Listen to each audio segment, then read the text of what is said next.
আমার আল্লাহ বলেন, হে পৃথিবীর মানুষ, হে আমার বান্দারা, তোমরা দুনিয়ার মধ্যে গিয়েছো, আমি তোমাদেরকে দুনিয়ার মধ্যে পাঠাইলাম।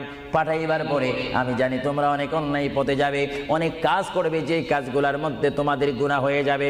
হ্যাঁ বান্দা, তোমরা গুনাহ করবে তাও আমি ভালো মতো জানি, তোমরা পাপ করবে তাও আমি ভালো মতো জানি।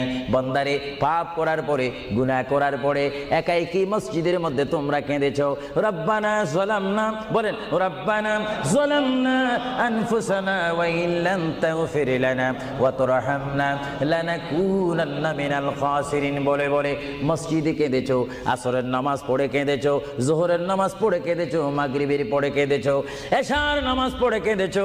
এ বান্দা, নামাজের মুসল্লা যখন বসে যাও, আমি আল্লাহকে তোমরা বারবার বল, আল্লাহ গো আমার গুনাহ মাফ করে দাও।